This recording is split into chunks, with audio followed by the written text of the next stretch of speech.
علی صبح ہارون الرشید اٹھ بیٹھا اور زبیدہ کو بھی جگایا۔ پھر دونوں ایسی جگہ چھپ کر بیٹھ گئے جہاں سے ابوالحسن کی سب حرکات دیکھی جا سکتی تھیں۔ تجویز کے مطابق چند کنیزیں ابوالحسن کے پاس آئیں۔ ایک کنیز نے سرکے میں بھگویا ہوا اسپنج اس کی ناک کے قریب کیا۔ ابوالحسن نے گھبرا کر آنکھ کھولی تو کنیزوں نے عرض کیا، امیر المومنین اٹھیے، نماز صبح کو دیر ہو رہی ہے۔ ابوالحسن حیران رہ گیا کہ مجھے امیر المومنین کون کہہ رہا ہے؟ حسین و جمیل عورتیں کون ہیں؟ یہ مرصع و زریں بستر کس کا ہے؟ یہ نادر کمرہ خواب کہاں سے آیا ہے؟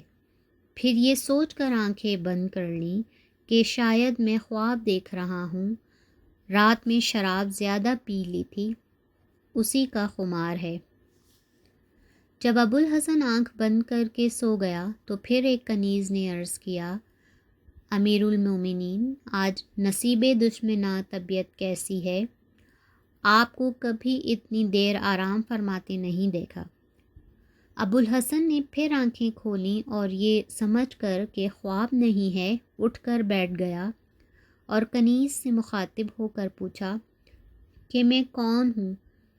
اس نے کہا، آپ امیر المومنین ہیں۔ پھر دوسری کنیز کی طرف متوجہ ہو کر بولا کہ ذرا مجھ کو چھیڑ کر دیکھو، میں سو تو نہیں رہا ہوں۔ اس کنیز نے ایک زور کی چٹکی ابوالحسن کے گال پر لی اور کہنے لگی، آپ تو ماشاءاللہ جاگ رہے ہیں۔ کنیزوں کا ابوالحسن کو بیدار کرنا۔ ابوالحسن کا گال سرخ ہو گیا۔ وہ گھبرا کر کہنے لگا، تم نے تو امیر المومنین کا منہ ہی نوچ لیا۔ کنیز نے بڑی مشکل سے ہنسی ضبط کی۔ ادھر خلیفہ اور زبیدہ کا یہ حال کہ ہنستے ہنستے دوہرے ہو گئے۔ اتنے میں چند کنیز منہ ہاتھ دھونے کا سامان لے کر حاضر ہوئیں اور نہایت ادب سے جھک کر سلام کیا اور صبح بخیر یا امیر المومنین کہہ کر آگے بڑھیں اور منہ ہاتھ دھلایا۔ ابوالحسن منہ ہاتھ دھو کر فارغ ہوا تو مسرور خواجہ سرا داخل ہوا اور نیم قد جھک کر سلام کیا۔ سلام کے بعد عرض کیا، آج خلیفۃ المومنین کے مزاج اقدس کیسے ہیں اور اتنی تاخیر کیوں ہو گئی؟ ابوالحسن نے کہا، تم کون ہو؟ مسرور نے رونی صورت بنا کر عرض کیا کہ آج کیا بات ہے کہ حضور اپنے غلام مسرور خواجہ سرا کو بھی بھول گئے ہیں؟ ابوالحسن نے پھر پوچھا، میں کون ہوں؟ اس نے عرض کیا کہ آپ امیر المسلمین ہیں، باہر دربار میں سب لوگ آپ کا انتظار کر رہے ہیں، جعفر در دولت پر حاضر ہے، حضور تشریف لے چلیں۔ ابوالحسن نے دل میں خیال کیا کہ رات میں نے خلیفہ بننے کی تمنا کی تھی، غالباً وہ قبول دعا کا وقت تھا اور میں خلیفہ بغداد بن گیا ہوں۔ لباس تبدیل کر کے جس وقت وہ باہر نکلا تو ہر طرف بسم اللہ خلیفۃ المسلمین پائندہ باد کا شور ہو گیا۔ ابوالحسن دو غلاموں کے سہارے سب کے سلاموں کا جواب دیتا ہوا دربار کی طرف چلا۔ جب وقت دربار میں پہنچا، تمام امراء اور اعیان سلطنت ادب سے کھڑے ہو گئے۔ جعفر نے سلام کیا اور ایک طرف ہٹ گیا۔ ابوالحسن تخت خلافت پر بیٹھ چکا تو سب اہل دربار بھی اپنی اپنی جگہ بیٹھ گئے۔ جعفر نے کچھ کاغذات متعلقہ امور پیش کیے۔ ابوالحسن نے کہا، ان کو رہنے دو، پہلے کوتوال شہر کو بلاؤ۔ چنانچہ کوتوال شہر حاضر ہوا۔ ابوالحسن نے حکم دیا کہ فلاں محلہ کی مسجد کے مؤذن اور ان کے حواریوں کو 100 درے لگا کر بغداد سے نکال دو اور اعلان کرا دو کہ جو بدمعاش اہلیان کی پریشانی کا معجب ہوں گے ان کے ساتھ یہی سلوک کیا جائے گا۔ چنانچہ اسی وقت حکم کی تعمیل ہوئی۔ اس کے بعد حکم دیا کہ اسی محلے میں ایک شخص ابو الحسن رہتا ہے، اس کی والدہ کو 1000 اشرفیاں دے دو۔ اس حکم کی بھی تعمیل ہو گئی۔ پھر کچھ داد خواہوں کے مقدموں کا فیصلہ کیا اور دربار برخاست کر کے محل میں واپس آیا۔ مسرور اس کو کھانے کے کمرے میں لے گیا، جہاں دسترخوان پر انواع و اقسام کی نعمتیں چنی ہوئی تھیں۔ کنیزیں ہاتھ دھلوانے کا سامان لیے کھڑی تھیں۔ ابو الحسن نے ہاتھ دھوئے اور کھانے کے لیے بیٹھ گیا۔ جو ہی اس نے کھانا شروع کیا، نغمہ و سرور کی آوازیں آنے لگیں اور چند کنیزیں بعد ناز و ادا آ کر کھڑی ہو گئیں۔ ابو الحسن ان کو دیکھ کر حیران ہو رہا تھا اور سوچتا تھا کہ خداوندہ، یہ عالم خواب ہے یا بیداری؟ پھر کنیزوں سے ان کے نام پوچھے۔ ایک شوخ ادا نے کہا، مجھے لیلۃ البدر کہے ہیں۔ دوسری نے کہا، میرا نام نور الصبح ہے۔ تیسری نے کہا، میں زہرۃ الحیات ہوں۔ ابو الحسن ان کے نام سن کر انگشتے بندندہ رہ گیا، پھر کنیزوں کو اپنے ساتھ کھانے میں شریک کیا۔ ابھی کچھ ہی کھایا تھا کہ مسرور نے عرض کیا کہ دوسرے کمرے میں تشریف لے چلیے۔ ابو الحسن نے پوچھا، کیوں؟ کیا امیر المومنین کو کھانے کی اجازت نہیں ہے، یا ان کنیزوں کو میں نے چرا لیا ہے؟ یہ سن کر مسرور بے اختیار ہو گیا۔ کنیزوں کے ساتھ ابو الحسن کمرہ طعام میں، اور بڑے ضبط کے بعد کہا، نہیں حضور، وہاں دوسرے کھانے چنے ہوئے ہیں، ان کو بھی ملاحظہ فرمائیے۔ خلیفہ ہارون الرشید اور زبیدہ چھپے ہوئے یہ ڈرامہ دیکھ رہے تھے۔ مسرور اور ابو الحسن کی گفتگو سن کر دونوں کے ہنستے ہنستے پیٹ میں بل پڑ گئے۔ ابو الحسن مسرور کے ساتھ دوسرے کمرے میں گیا تو وہاں اور بہترین کھانے رکھے تھے۔ وہاں بیٹھ کر کھانا شروع کیا تو تھوڑی دیر بعد مسرور تیسرے کمرے میں لایا تو یہاں سجاوٹ دیکھ کر ابو الحسن کے عقل و ہوش جواب دے گئے، قسم قسم کے بہترین کھانے حاضر ہیں، یہاں بیٹھ کر کھانا کھایا۔ اتنے میں چند حسین کنیزیں آلات موسیقی لے کر آئیں اور گانا شروع کر دیا۔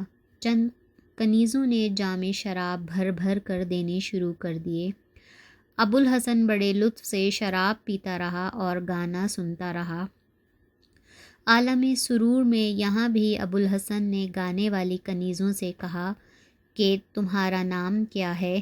وہ کہنے لگیں، حضور، آج کیا بات ہے، آپ اپنی کنیزوں کے نام بھی بھول گئے۔ ایک نے بڑھ کر کہا، حضور، مجھے زینت القلوب کہتے ہیں۔ دوسری نے عرض کیا، میرا نام شجرۃ الدر ہے۔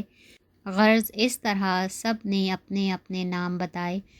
جب نشہ کافی ہو گیا تو خلیفہ نے ایک کنیز کو اشارے سے بلایا اور کہا کہ اب اس کو دوا بے ہوشی پلا دو۔ چنانچہ ایک جام میں عرق بے ہوشی ملا کر پلا دی۔ ابو الحسن چند ہی منٹ میں سو گیا۔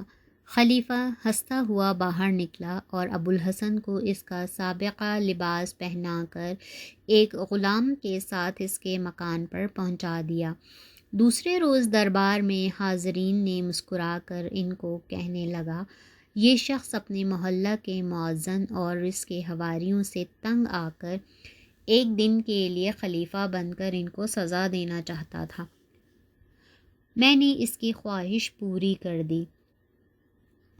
ابو الحسن بے ہوشی کی حالت میں اپنے مکان پر پہنچا دیا گیا۔ صبح جو آنکھ کھلی تو نقشہ ہی بدلا ہوا تھا۔ پریشان ہو کر پکارنے لگا، نور الصبح، لیلۃ البدر، لیکن وہاں ہوتا تو کوئی بولتا۔ ماں بیٹے کی آواز سن کر آئی، پوچھنے لگی کہ بیٹا کیا بات ہے؟ ابو الحسن نے اس کی طرف دیکھ کر پوچھا، تو کون ہے اور کس کو اپنا بیٹا کہتی ہے؟ ماں نے کہا، ابو الحسن، تجھے کیا ہو گیا ہے؟ کیا تو اپنی ماں کو بھول گیا ہے؟ ابو الحسن نے غصے میں ماں کی طرف دیکھ کر کہا، او مکار بڑھیا، تہذیب سے گفتگو کر۔ کون ابو الحسن؟ میں امیر المومنین ہوں، کیا تو مجھ کو نہیں پہچان سکتی؟ ماں بیچاری نے سمجھا کہ شاید زیادہ شراب پینے سے اس کا دماغ خراب ہو گیا ہے۔ رو کر سمجھانے لگی، بیٹا کیا بکتا ہے، اگر کوئی سن لے گا تو مصیبت کھڑی ہو جائے گی۔ ابوالحسن بہت حیران ہوا اور کہنے لگا کہ یہ کیا معاملہ ہے، میں ابوالحسن ہی ہوں اور یہ میرا ہی مکان ہے۔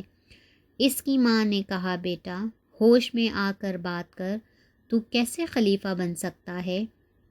اتنی بے باکی اور بے ادبی نہ کر، خدا خلیفہ کو ہمارے سر پر سلامت رکھے۔ کل ہی تو اس نے ہمارے دشمن معزن کو شہر بدر کرایا ہے اور مجھے 1000 اشرفیاں عنایت فرمائی ہیں۔ یہ بات سن کر ابوالحسن کو پھر جوش آ گیا اور کہنے لگا کہ میں نے ہی تو ان دشمن معزن کو شہر بدر کرایا ہے۔ اے گستاخ عورت، ادب سے بات کر، اور میں نے ہی تجھے 1000 اشرفیاں بھجوائیں تھیں، پھر بھی میرا امیر المومنین ہونا تسلیم نہیں کرتی اور بے ادبی کے ساتھ گفتگو کرتی ہے۔ یہ بات سن کر اس کی ماں رونے چلانے لگی، جس کا شور سن کر اہل محلہ جمع ہو گئے اور اس قصہ کی شہرت تمام شہر میں ہو گئی۔ محتسب محلہ نے یہ سمجھ کر کہ ابوالحسن پاگل ہو گیا، اس کو پاگل خانے میں بند کرا دیا۔ حالات کچھ اس طرح پیش آئے کہ ابوالحسن خود بھی پریشان تھا۔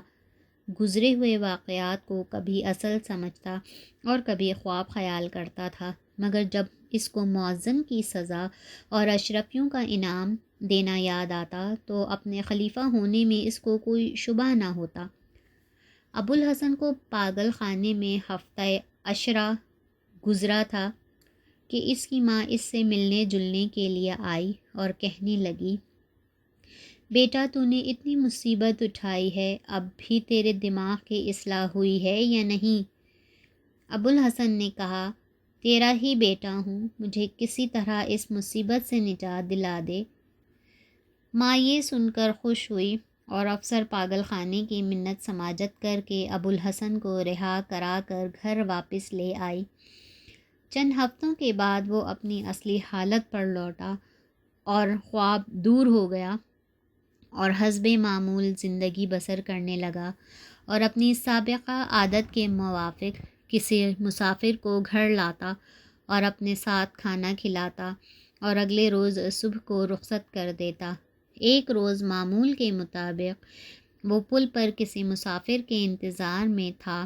اتفاقاً خلیفہ موصلی سوداگر کے بھیس میں آیا۔ ابوالحسن نے پہچان لیا اور اپنی داستان مصیبت کو یاد کر کے حقارت کے ساتھ اس سوداگر کی طرف سے منہ پھیر لیا اور جی ہی جی میں برا بھلا کہا۔ حسن اتفاق سے خلیفہ نے بھی اس کو پہچان لیا اور اپنے پرانے دوستوں کی طرح آواز دے کر اپنی طرف بلایا اور کہنے لگا کہ شاید تم اپنے اس عہد کی وجہ سے نہیں بولتے ہو کہ میں جس مہمان کو ایک دفعہ اپنے گھر لے جاؤں گا، دوسری مرتبہ اس کی شکل نہ دیکھوں گا۔ لیکن ابوالحسن پھر بھی نہ بولا، لیکن خلیفہ بھی کہاں ٹلنے والا تھا، کسی نہ کسی طرح باتیں بنا کر اس کو منا ہی لیا اور کہنے لگا کہ میری وجہ سے تمہیں کوئی تکلیف پہنچی ہے تو میں اس کی تلافی کے لیے تیار ہوں۔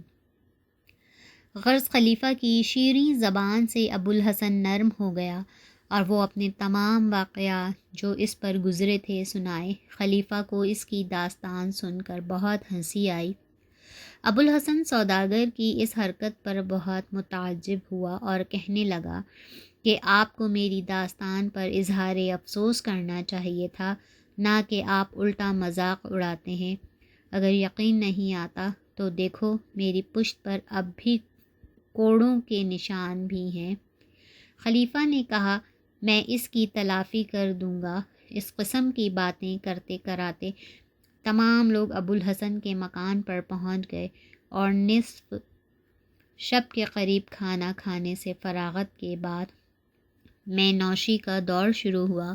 خلیفہ نے پھر عرق بے ہوشی ایک جام میں ملا کر ابوالحسن کو پلایا، جسے وہ بے تکلف پی گیا اور تھوڑی دیر میں بے ہوش ہو گیا۔ ابوالحسن کو دوبارہ بے ہوش کر کے محل میں لے جانا۔ خلیفہ نے مسرور سے کہا اس کو محل میں پہنچا دو، اور خود بھی محل میں چلا گیا۔